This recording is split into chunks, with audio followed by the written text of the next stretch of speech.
कोल्हापूर परिक्षेत्रात 7,500 दुर्गा मूर्तीची प्रतिष्ठापना करण्यात आलेली आहे। बंदोबस्ताकरता 6,000 पोलीस तैनात आहेत।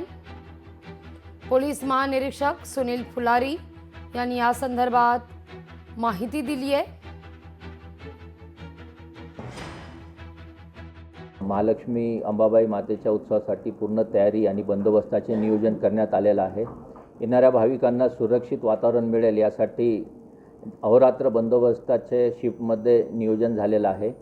भाविकांना येण्यासाठी आणि त्यांच्या वाहनांच्या पार्किंगसाठी वाहनांचे पार्किंग तळ निर्माण करण्यात आलेले आहेत।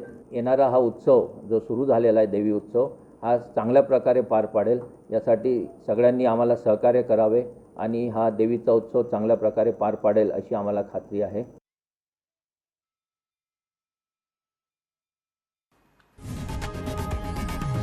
लोकशाही मराठी ऐका, पहा, जागरूक रहा।